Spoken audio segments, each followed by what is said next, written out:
B2B Cambodia, the portal for business use in Cambodia. I'm Darshana Gauchin, and this is a special episode of B2B Cambodia's Vietnam series, where we speak with leaders and professionals of Vietnam's vibrant business landscape. Today, I'll be speaking with Brook Taylor, CEO of Asset Management at VinaCapital, about Vietnam's financial markets. Hello, Brook. Thank you so much for speaking with us today and giving us your time. It's a pleasure speaking with you, and I'm really looking forward to learning more about Vietnam's capital markets. Good afternoon. So to start off, could you please introduce yourself, share a little bit about your background, as well as the company that you work for? My name's Brook Taylor. I moved to Vietnam in 1997 with an accounting firm called Arthur Andersen, which doesn't exist today, but I was running Arthur Andersen when it went through its turmoil, and I merged it into KPMG in 2002. I went to Thailand, and in 2007 I decided I want to come back to Vietnam. So I came back and I had a short stint with Deloitte, but I joined VinaCapital.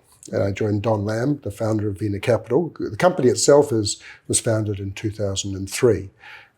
So it had grown very, very quickly over a period of 4 years. And I was one of several senior executives that were employed at the time to take the company forward. And what was it that initially attracted you here to Vietnam and Southeast Asia as a market when you came in the 90s?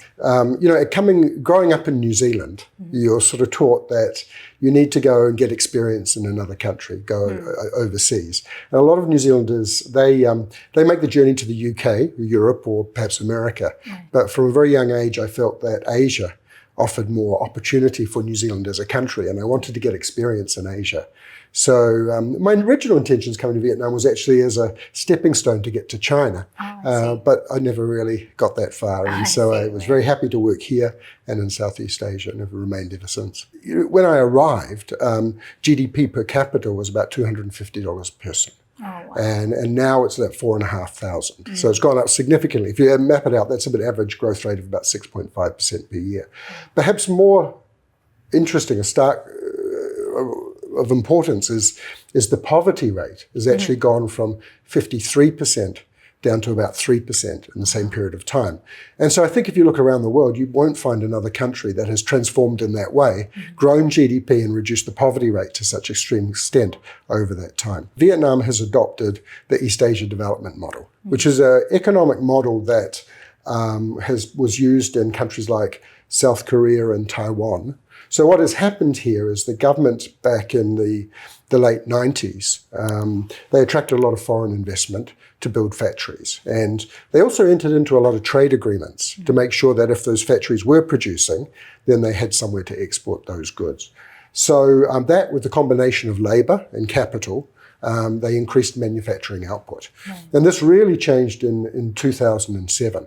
So in 2007, Vietnam joined the WTO, and then exports took off, basically. And so what is happening is with more and more people, with more and more production and exports, we're generating more foreign exchange, household incomes are going up, and as a result of that, consumption is also going up, and that is impacting the standards of living. So there's more spent on education and healthcare and quality of life. Of course, and as you mentioned about manufacturing being this kind of huge cornerstone of the economy here, Vietnam has also kind of seen this huge transformation within that industry from more like lower end manufacturing to now very high end like technology, and like Samsung has a large presence here in the market. Can you share a little bit about that transformation as well? Well, yeah, I mean, an integral part of that model is that over time you transition up to higher and higher value goods.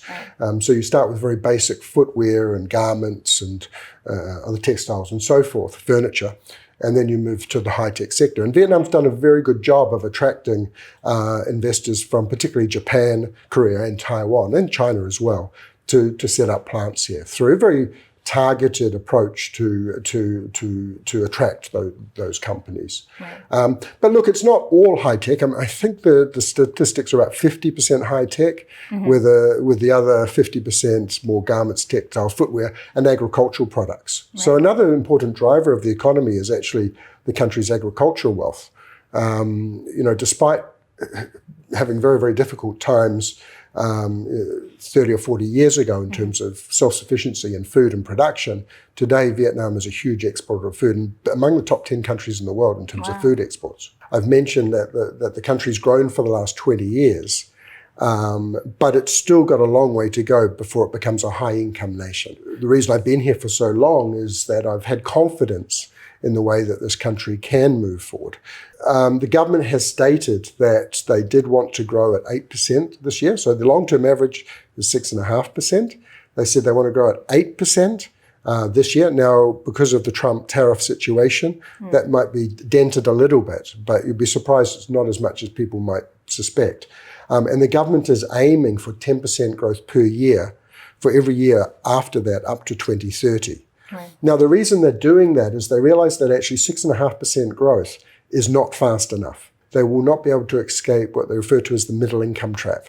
So many middle income countries grow successfully up to about $12,000 and they can't power their way through to become permanently rich countries. The government is aware of it. That means that they have a new concerted approach to growing the economy. There's been a lot of discussions around not just the high-speed rail from Haiphong to the Chinese border in Lao Cai, but also a high-speed rail between Hanoi and Ho Chi Minh City. There's new airports being constructed, new power stations. There's discussions at the moment around an IFC, an International Financial Center.